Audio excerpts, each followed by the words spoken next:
আজকের এই মাহফিল থেকে আমরা স্পষ্ট একটা দাবি জানাতে চাই, বাংলাদেশের পক্ষ থেকে এই লাল সবুজের পতাকা বুকে ধারণ করে সারা বিশ্বের মধ্যে বাংলার মুখ যে সমস্ত হাফেজরা উজ্জ্বল করে সেবা করবে, বাংলাদেশের মন্ত্রী পরিষদ থেকে তাদেরকে সংবর্ধনার মাধ্যমে তাদেরকে সর্বোচ্চ একটা সম্মাননা প্রদান করতে হবে। কথা বলেন ঠিক কি ঠিক না? আজ পর্যন্ত বাংলার ক্রীড়াঙ্গনের মধ্যে ফুটবল বলেন, ক্রিকেট বলেন, তারা যে দেশেই বিশ্বকাপ বলেন, এশিয়া কাপ বলেন, যেই দেশেই যেই খেলাধুলাগুলো করে, আজ পর্যন্ত একটা কাপ তো দূরের কথা, একটা চায়ের কাপও আমাদেরকে উপহার দিতে পারে নাই। তাদের জন্য তোমার কোটি টাকা বরাদ্দ করতে পারো, অথচ এই বাংলার উজ্জ্বল নক্ষত্র হাফেজে কোরআনেরা 100, 120, 150টা রাষ্ট্রকে পিছনে ফেলে হাফেজ প্রতিযোগিতায় 1 নম্বর পুরস্কার নিয়ে আসে, তাদের জন্য একটা সংবর্ধনাও দিতে পারে না। আপনারা দেখেছেন সৌদি আরবে প্রত্যেক বছরে আন্তর্জাতিক হিফজুল কোরআন প্রতিযোগিতা হয়, দুবাইতে প্রত্যেক বছরে আন্তর্জাতিক হিফজুল কোরআন প্রতিযোগিতা হয়। এই রকম বিভিন্ন ইসলামী বড় বড় কান্ট্রিগুলিতে আন্তর্জাতিক পর্যায়ে একটা হিফজুল কোরআনের প্রতিযোগিতা হয়।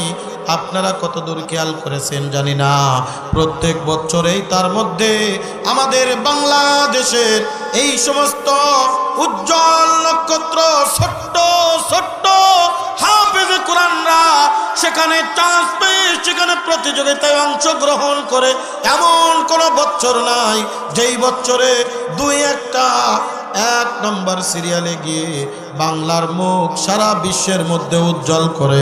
এই রকম একটা বছর মনে হয় গ্যাপ যায় নাই। কিন্তু দুঃখের বিষয় বলতে হয়, আমরা খেয়াল করে দেখেছি তাদেরকে তারা যখন বিমানবন্দরে আসে কোনো মিডিয়াও কভারেজ করে না, এবং ধর্মমন্ত্রী সহ শুরু করে নিয়ে ধর্মাঙ্গনে যারা আছে তারাও কিন্তু এই ব্যাপারে কোনো পদক্ষেপ তেমন দেখতে পায় না। জোরে জোরে কোন কথা ঠিক কি ঠিক না? আমার এই কোরআন আল্লাহ পাক রব্বুল আলামিন আকে নামদার মদিনা সরওয়ারে কায়নাত দো জাহানের বাদশা জনাবে মুহাম্মদুর রাসূলুল্লাহ সাল্লাল্লাহু আলাইহি ওয়াসাল্লামের উপরে আমাদের হেদায়েত স্বরূপ নাজিল করেছেন। আল্লাহ পাক রব্বুল আলামিন ডাক দিয়ে বলেন, আমার খুতবার ভিতরে তেলাওয়াতকৃত আয়াতের মধ্যে আল্লাহ পাক রব্বুল আলামিন বলেন, আলিফ লাম মিম যালিকাল কিতাবু লা রাইবা ফীহি হুদাল লিল মুত্তাকিন। জোরে কান আল্লাহু আকবার। আল্লাহ পাক রব্বুল আলামিন বলেন, আমি এই কোরআনুল কারীম নাজিল করেছি আমার রাসূলের উপরে। আমি আপনাদের কাছে বলি, আজকের কোরআন নাজিল হয়েছে না আরো অনেক আগে? কত আগে? 1500 বছর আগে আল্লাহর নবীর উপরে এই কোরআনুল কারীম নাজিল হয়েছে। আল্লাহ পাক রব্বুল আলামিন এই কোরআনুল কারীমের মধ্যে অসংখ্য অগণিত চ্যালেঞ্জ ঘোষণা করেছেন। এই কোরআন একমাত্র আল্লাহর পক্ষ থেকে মুজিজা স্বরূপ আমার আপনার নবী মুহাম্মদুর রাসূলুল্লাহ সাল্লাল্লাহু আলাইহি ওয়াসাল্লামের উপরে আল্লাহ পাক রব্বুল আলামিন নাজিল করেছেন। আল্লাহ পাক রব্বুল আলামিন বলেন, হুদাল লিল মুত্তাকিন। এই কোরআন মুত্তাকিনদের জন্য হিদায়াত স্বরূপ, যারা তাকওয়া অর্জন করেছে, যারা ঈমান এনেছে, যারা মুমিন বান্দা, যারা মুত্তাকি বান্দা। আল্লাহ পাক রব্বুল আলামিন বলেন, এই কোরআন তাদেরকে সঠিক পথ দেখাবে। এই কোরআন তাদেরকে সঠিক পথ দেখায়া সোজা আল্লাহর জান্নাতে নিয়ে যাবে। যারা এই কোরআনের গুরুত্ব বোঝেন, যারা এই কোরআনের মহত্ব বোঝেন, যারা কোরআনের গুরুত্ব বুঝে গেছে কোনোদিন তারা কোরআন ছেড়ে চলে যেতে পারে না। কোরআনের কথা যেখানে হয় সেখানেই পঙ্গপালের নাই ছুটে চলে যায়।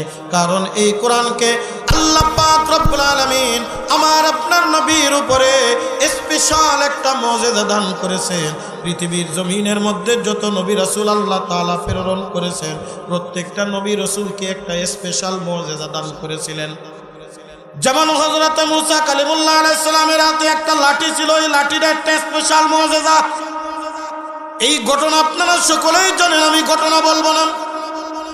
হযরত শুআয়ব আলাইহিস সালাতু ওয়াস সালাম আল্লাহর নবী মুসা আলাইহিস সালামের শ্বশুর শুআয়ব আলাইহিস সালাতু ওয়াস সালামের কাছে যাওয়ার পরে আল্লাহর নবী মুসা আলাইহিস সালামকে 10 বছর ছাগল চরানোর একটা দায়িত্ব দিলেন। দায়িত্ব দেওয়ার পরে বললেন, তুমি ছাগল চড়াবা। ছাগল তো একটা বেয়াড়া জাতি, ছাগল তো একটা এমন জাতি কথা শুনতে চায় না, ডাইনে বলে বামে যায়, বামে বললে ডাইনে যায়। কিভাবে তুমি শায়েস্তা করবা? এই নাও লাঠি, এই লাঠি দিয়া দরকার হলে ছাগলের জন্য পাতা পেড়ে দিবা, দরকার হলে ছাগলরে একটু সাজায়া গুছায়া রেখে দিবা। আল্লাহর নবী মুসা আলাইহিস সালামের উপরে যখন আল্লাহ পাক রব্বুল আলামিন নবুয়ত দান করলেন তুর পাহাড়ে, ডাক দিয়ে বলেন, মুসা যাও ফিরাউনের কাছে কালেমার দাওয়াত নাও, ইত্তেহাদের দাওয়াত নাও, ইত্তেহাদের দাওয়াত দিয়ে তাকে আমার কথা স্মরণ করিয়ে দাও। আল্লাহর নবী মুসা ডাক দিয়ে বলে, ওগো রব্বুল আলামিন, আমি তো ফিরাউনের কাছে যাব কালেমার দাওয়াত নিয়ে, সে তো আমার কথা মানতে চাইবে না। আমাকে একটা মুজিজা দেন, স্পেশাল একটা পাওয়ার দেন, যেটা দেখায় আমি বলবো এইরকম কাজ দুনিয়ার জমিনের মধ্যে কেউ করে দেখাইতে পারবে না। আল্লাহ পাক রব্বুল আলামিন বলেন, ওয়ামা তিলকা বিয়ামিনিকা ইয়া মুসা, ও মুসা তোমার হাতে ওইটা কি? আল্লাহর নবী মুসা ডাক দিয়ে বলেন, ক্বালা হিয়া আসাই আতাওয়াক্কাউ আলাইহা ওয়া আহুশু বিহা আলা গনামি ওয়ালিয়া ফিহা মাআরিব উখরা। বলে, আল্লাহ এটা তো একটা লাঠি, এই লাঠি দিয়ে আমি ছাগলের জন্য পাতা পাড়ি টেক দিয়া দাঁড়াই। আল্লাহ পাক রব্বুল আলামিন ডাক দিয়ে বলেন, আলকিহা ইয়া মুসা, এই লাঠিটা তুমি জমিনের ভিতরে ঠেলে দাও, জমিনের ভিতরে চলো। ফাআলকাহা, আল্লাহর নবী মুসা যখন জমিনের ভিতরে লাঠি ছেড়ে দিলেন, ফাইজা হিয়া হাইয়াতুন তাসআ, লাঠি বিরাট আজদাহা সাপে পরিণত হয়ে গেল। অনেক লম্বা চওড়া ঘটনা, ওদিকে আমি যাব না। আল্লাহ পাক ডাক দিয়ে বলে, মুসা ভয় পাওয়ার কোনো কারণ নাই, এতক্ষণ তোমার হাতে যেটা লাঠি ছিল এটা কিন্তু একটা লাঠি, লাঠি থাকবে, কিন্তু তুমি যখনই আমার স্মরণ করিয়া এই লাঠি জমিনের ভিতরে মুজিজা স্বরূপ ছেড়ে দিবা, আমি আল্লাহ এই লাঠিটাকে আমি একটা সাপে পরিণত করে দিব। যাও ফিরাউনের কাছে যাও। হযরত ঈসা আলাইহিস সালামের একটা মুজিজা ছিল, তিনি মৃত মানুষকে জিন্দা করতে পারতেন। বলেন সুবহানাল্লাহ। 1000 বছর পুরাতন মৃত্যু ব্যক্তিকে যদি তার সামনে হাজির করা হতো, ওই লোকটার গায়ের শরীরের ভিতরে কোনো প্রকার মাংস বা গোশতের টুকরা কোনো কিছুই নাই, হাড্ডি গুড্ডি হয়ে গেছে, সব একত্রিত করে যদি আল্লাহর নবী ঈসা আলাইহিস সালামের কাছে হাজির করে দেওয়া হতো, আল্লাহর নবী ঈসা শুধু বলা লাগতো, কুম বিইজনিল্লাহ, আল্লাহর হুকুমে দাঁড়িয়ে যাও। বলতে দেরি হাড্ডি গুড্ডি একসাথে মিশ্রিত হইয়া মিশ্রণ করিয়া একটা মানুষে রূপান্তরিত করিয়া ওই হাড্ডির উপরে গোশত লাগিয়া ওই গোশতের ভিতরে রূহ ফুৎকার দিয়া ওই গোশতটা মানুষ রূপ নিয়া মানুষের মতো দাঁড়ায় ডাক দিত, আসসালামু আলাইকুম ইয়া রূহাল্লাহ। জোরে জোরে কান আল্লাহু আকবার। শুধু তাই নয়, আল্লাহর নবী ঈসা আলাইহিস সালাতু ওয়াস সালামের আরো একটা মুজিজা ছিল।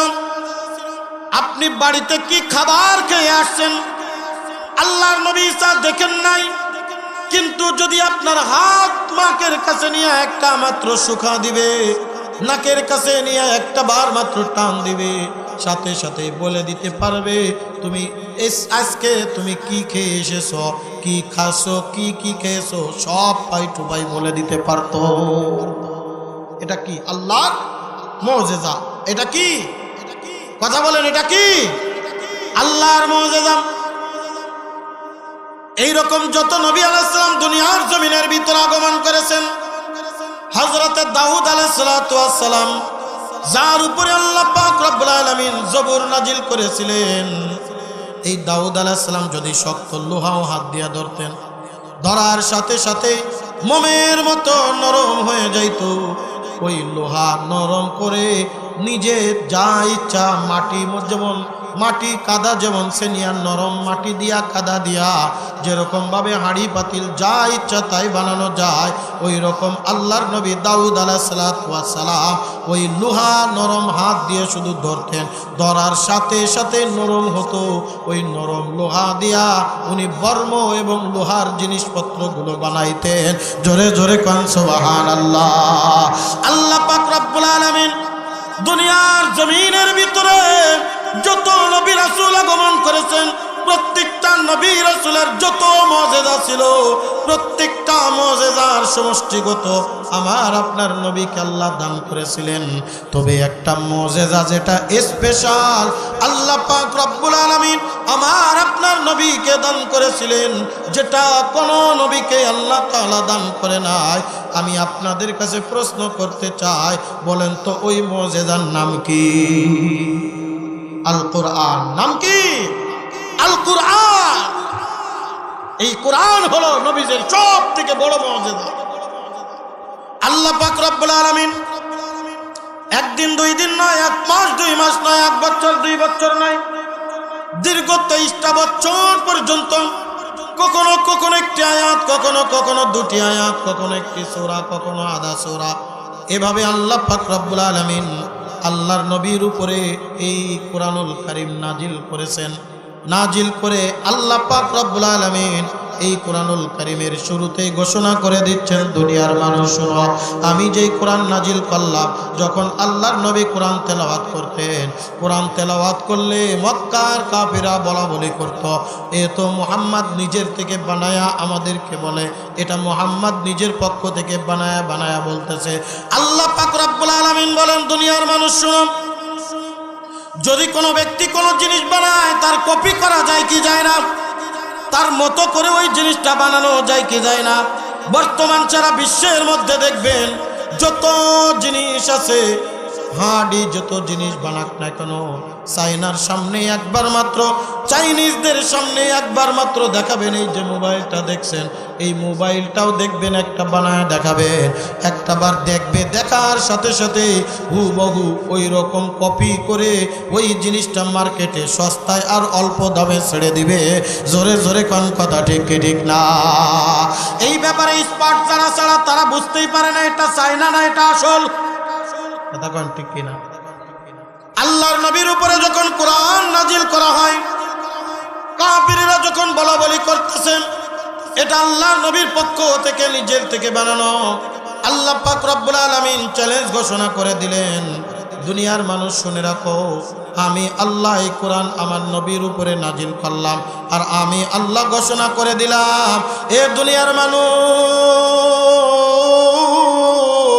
এই কোরআনের মধ্যে কোনো ভুল নাই, ভুলের কোনো অবকাশ নাই, এই কোরআনের মধ্যে কোনো সন্দেহ নাই, সন্দেহের কোনো অবকাশ নাই। কোরআনের মধ্যে কোনো সন্দেহ আছে? কোনো ভুল আছে? আজ পর্যন্ত কেউ ভুল ধরে দেখাইতে পারছে? কথা বলে একটা জের জবর নোক্তা পর্যন্ত আজ পর্যন্ত কেউ ভুল ধরে দেখাইতে পারে নাই। কত সাহিত্যিক এই দুনিয়ার থেকে বিদায় নিয়েছেন, কত সাহিত্য ভরা বই লিপিবদ্ধ করা হয়েছে।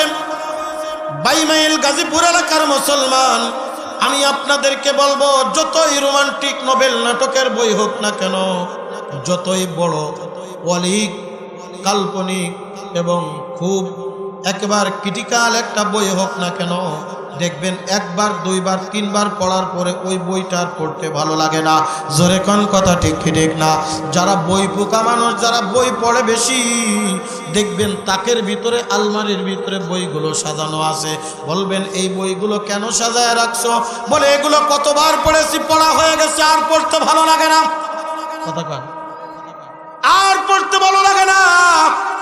এ গাজীপুরের মুসলমান, দেখবেন কিছু কিছু মানুষ আছে যারা তেলাওয়াত শুনতেই ভালো লাগে, বলে হুজুর আজকে একটু কম হয়ে গেল না।